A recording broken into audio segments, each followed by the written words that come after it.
Howdy CGN family. Welcome to a Ashes Creation video. This is going to be our armor part 2. We're going to be showing off a lot more armor sets here and going over the rest of the armor stuff. So as you guys can see,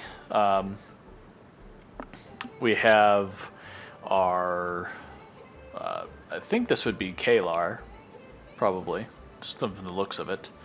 No. The Val, what do they call it? Val, I want to say Valheim, but I don't think that's that's the new game, Valheim. That's that Viking game. Maybe Missy can look it up, but I think I know it's Val something. It's Val something. But anyways, yeah. So you do have this new. I almost would say this is probably medium armor. What do you think, Missy? Valoon. Valoon. See? It was a V. I knew it was a V, but It was a V. It was a V. But yeah, I would say this is probably medium armor here. But yet again, as you guys can tell, very detailed in their armors and stuff like that. So I know some people might not like just kind of like these shoulders are. I mean, they're bigger than what we've seen, but I know some people are, especially when we start getting up to the higher gear, we're going to be wanting to see some bigger, epic shoulders, because it's just kind of like one of the biggest things, right, on your character. So this is one I was wanting to show Missy. So this is actually a female cloth wearing costume. So, what do you think, Missy? It's properly covered in all the right places so I don't get injured in battle. No fun. But as a mage, I would think you would have force field, so it doesn't really matter what you're wearing.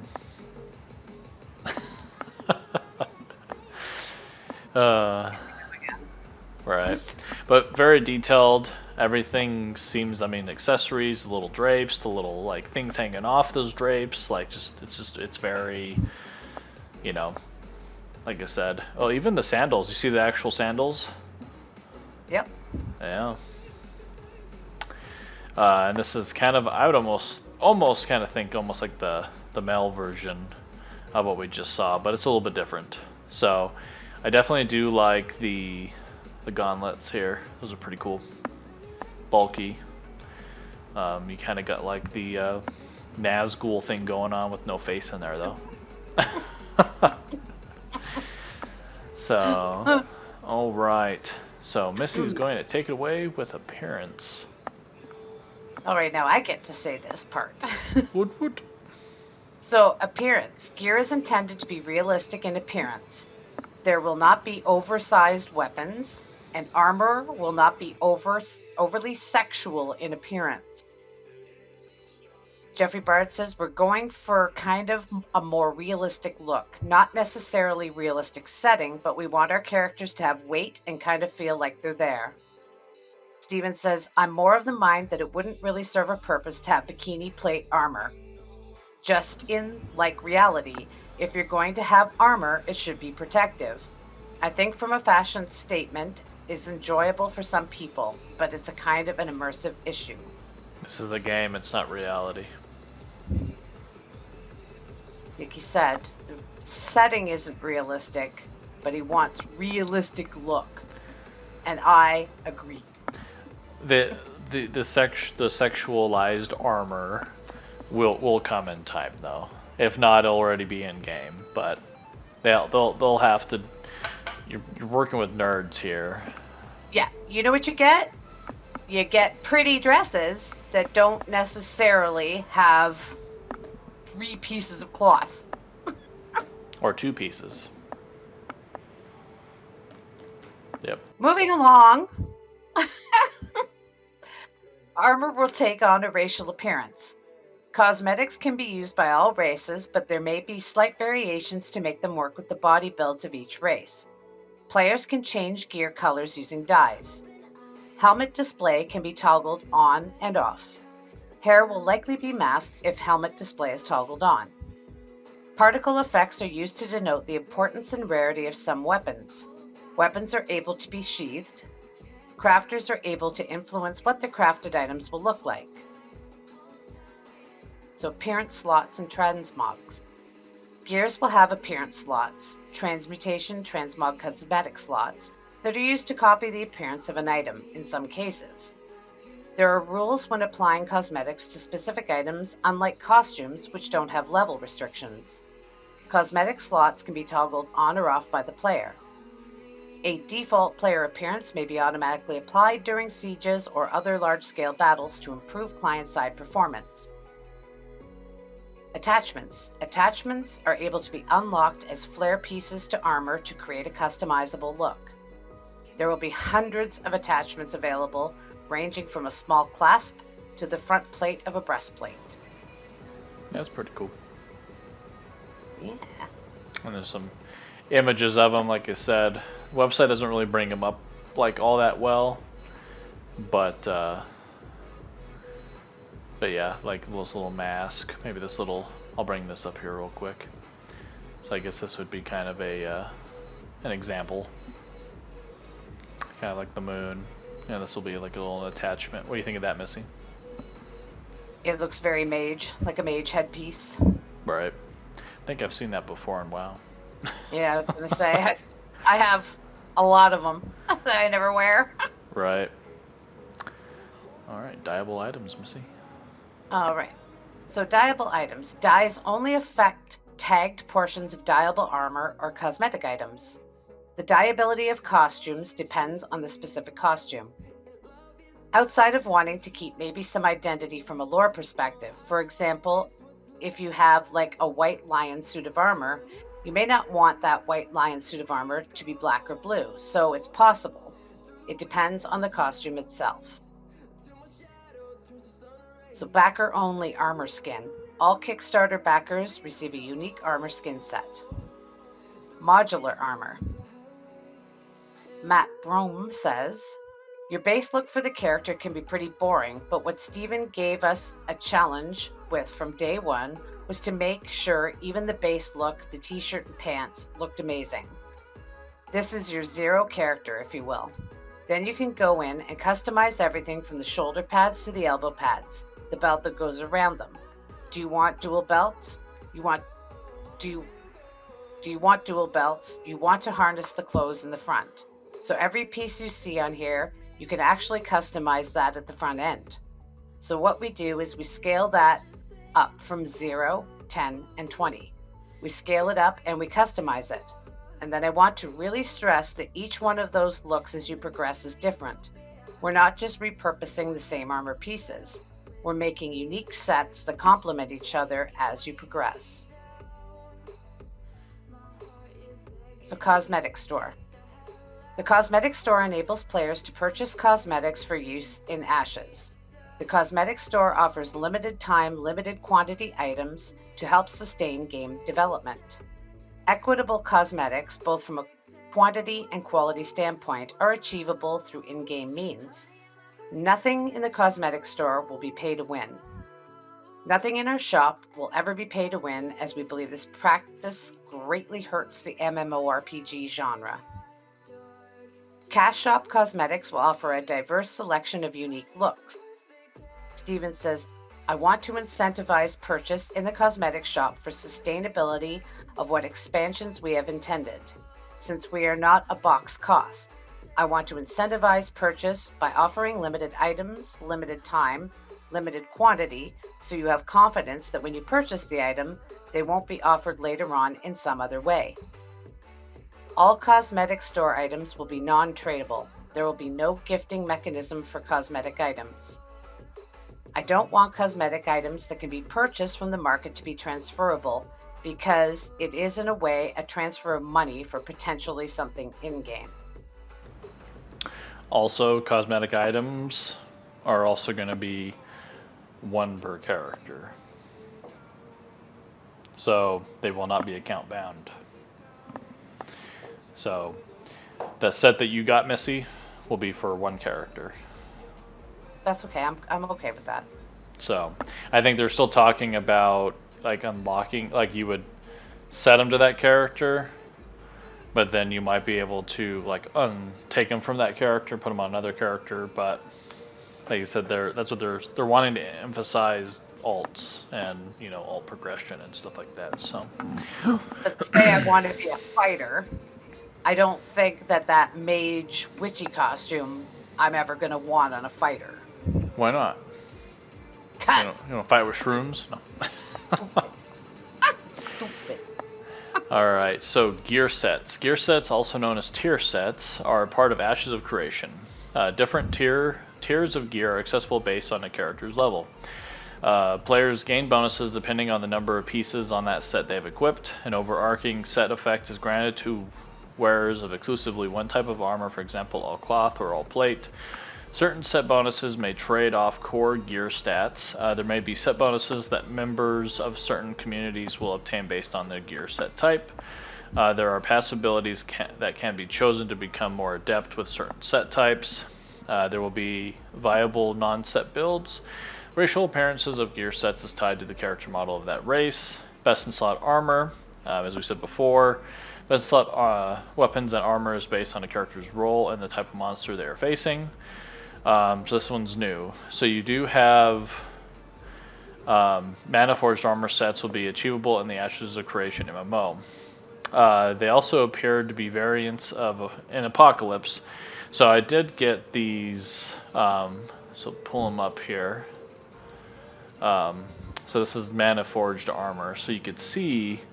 So there's going to be some like the way that we were looking at this. So you had base set here. And then it got upgraded to here. And if you look, this one's a green one, brown one, blue one, red one. And then these are the like upgraded versions, just in the different colors there. So you do have, so this one, Missy would probably like this one in some form. So you have this one, this white one. Then you have like a black one, and then, not for sure what that color is back there. I'd probably do this white one with those colors, I guess. And then these are like the fully upgraded ones there. This one's pretty cool. Especially like the blue one back there. So it looks like you can just slowly maybe take your gear. Now, that would be a cool idea. If you got this set of gear, but you were able through a crafter or even quests to enhance this. So this is like a level 10, but you can pretty much like craft it to be a level 20 piece. You know what I mean? Like you could upgrade it to like level 20 through crafting or whatever. I think that'd be pretty cool. There's another little in-game picture here just to kind of show. So as you can see, so Steven's wearing like the human male set here. And I think she's wearing the female set, so as you see the difference of it. And then also, like other dwarves are wearing almost the same armor set of Steven, but it changes because it's a dwarf. So yeah, so you do have those. Oh yeah.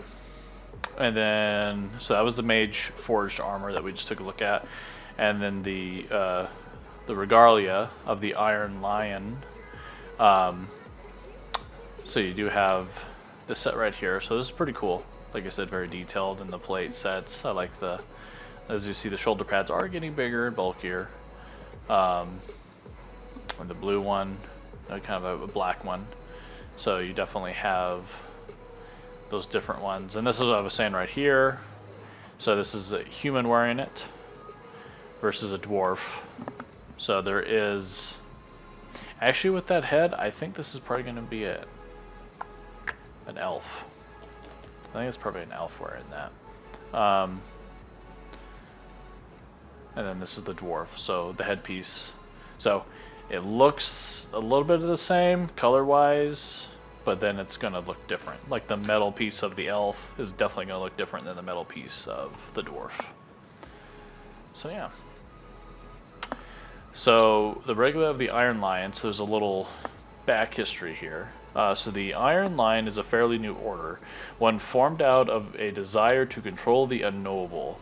With the rediscovery of the old world, many Kalar wondered what lay beyond. Considering the incredible power the divine gateways represented, to this end the Iron Line focuses not only on martial combat but also the art of dampening magic.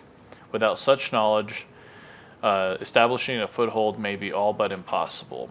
Rampant magic is an unpredictable, but many times lethal, complicated, and any sorte. Due to this, the Iron Lion puts forth significant effort in studying and learning the magics they came across, hoping to minimize the dangers they pose. So gear enhancement. So gear enhancement, Power Stones, runes can be applied to weapons to add elemental or energy type of damage. Gear enhancements do not increase an item level's requirement. So progression in various PvP systems will unlock enchantment stones that grant temporary PvP focus benefits to gear via a socketing system. Performance is measured over 6-month PvP seasons, so Guild Wars, Arenas, and Caravan PvP, which we will be touching. That's going to be our next big videos, is actually PvP, Caravans, all that stuff, Guild Wars, so look forward to it. I know a lot of people have been wondering about PvP in this game, especially Missy, kind of been dreading it. Yeah, I was going to say, it's not a positive thing. Yeah. So we have enchanting. So there are 2 types of enchantments for items, vertical and horizontal.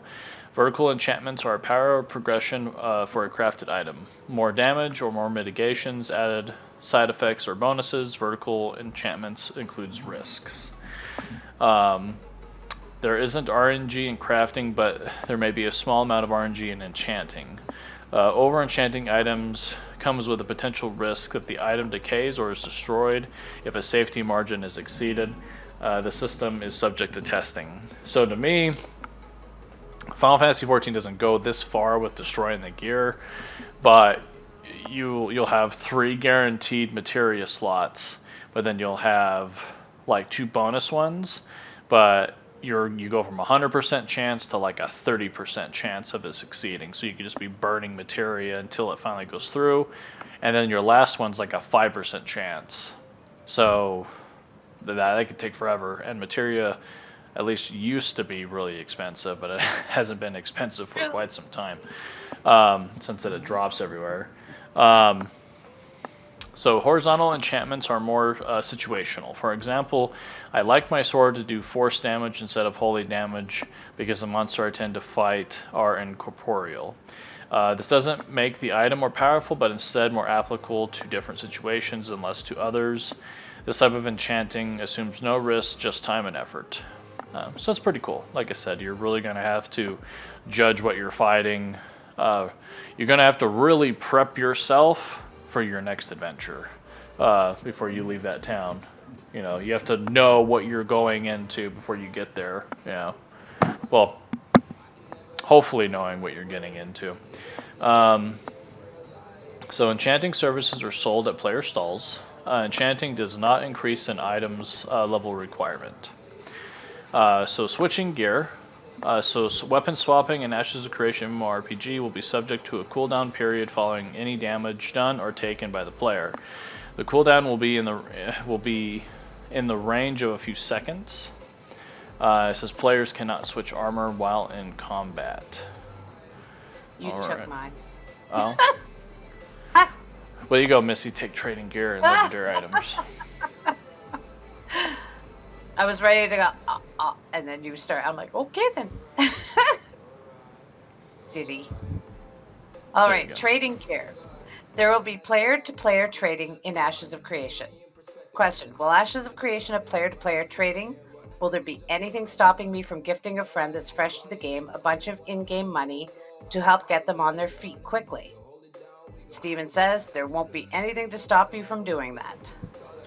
So someone did ask a question today about having to just like drop items out on the ground, aka Diablo, and then someone else can pick it up. They said no. mainly because it sounded like the system side, you had 1,000 players dropping like all their stuff out of their bags. It could cause issues. So they said that definitely will not be something that you could just, oh, here's a piece of armor, I'll drop it, you pick it up. So yeah, you can maybe drop it, but it disappears. No, yeah, if you drag it outside your bag, they say you're deleting your item, so don't do that. Yeah. So sharing gear with alts. There are no specific barriers to alts. Gear will be able to be transferred between characters. I wonder if gold will be like Final Fantasy 14, which I think is kind of stupid. You can't mail yourself your gil. No, because I could just give it to you and then you give it to my alt. What's the difference?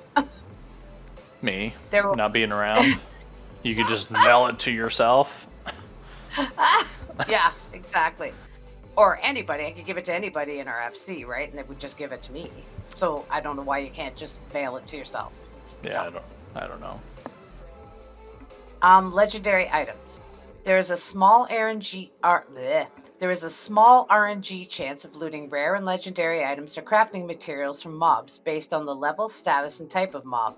This also applies to harvesting resources with a gathering profession. There is a much higher chance that materials and unique recipes are dropped that can be used to craft items of equitable value. Legendary equipment is only dropped by legendary world bosses. Legendary equipment will have a roughly 6 to 12% improvement in base stats, subject to testing and balancing. Gatherers must have high-quality tools to gather rare resources. Processors must have high-tier processing buildings on their freehold to produce rare materials. And crafters must also satisfy certain prerequisites to craft legendary equipment. Discovery of legendary items will unlock further chapters of the lore. A legendary weapon is easily distinguished by its visual appearance. Legendary items are not intended to be temporary. A notable exception to this is the Royal Mount. Yep. Speaking of lore, we need some more lore. We need lore. Like, that's another. Lore. We need more lore. More lore. So, all right, guys. Well, that will conclude it for armor for us. So, thank you for watching our weapons, all the parts of our weapons, and then the two-part armor section here. Our next ones that we're going to be doing, like I said, is going to be PvP, caravans, and guild wars. I know that's going to be a pretty big subject to kind of go through. So definitely another multiple part video series on that stuff, being it's going to be pretty heavily considered. Just PvP in Ashes Creation will be a part of the game. So if you are not a PvP player, you might not like Ashes. It might not be the game for you because it is open world PvP. Yes, there is a anti-griefing system built in there. But like I said, we'll get into that more. But as far as armor and weapons, it's pretty cool to see them. Hopefully everything follows through, and hopefully one day I can be one of those people that gets a legendary item. So when this game comes out in 3 years, so, or sooner, hopefully sooner, but 3 years. So anyways, guys, so I am Endless88, aka Brad, and this is Miss A. So thank you for joining us for another video, Ashes of Creation. And so you take it easy. We'll catch you on the next one. Remember to subscribe to our channel, press the like button, leave us a comment. What did you think about the armor sections? And then follow us on Twitch and Twitter. Come hang out on Twitch when we do game. Missy plays some Stardew Valley, Final Fantasy 14. Right now I've been kind of streaming a little bit off and on Classic WoW. It's kind of like a research project for me. So definitely I'm learning a lot of things they're probably going to be a video that I'm going to be doing, to be quite honest, because it is definitely very eye-opening. So anyways, guys, you take it easy, stay safe out there, CGN family, and until next time, see you later.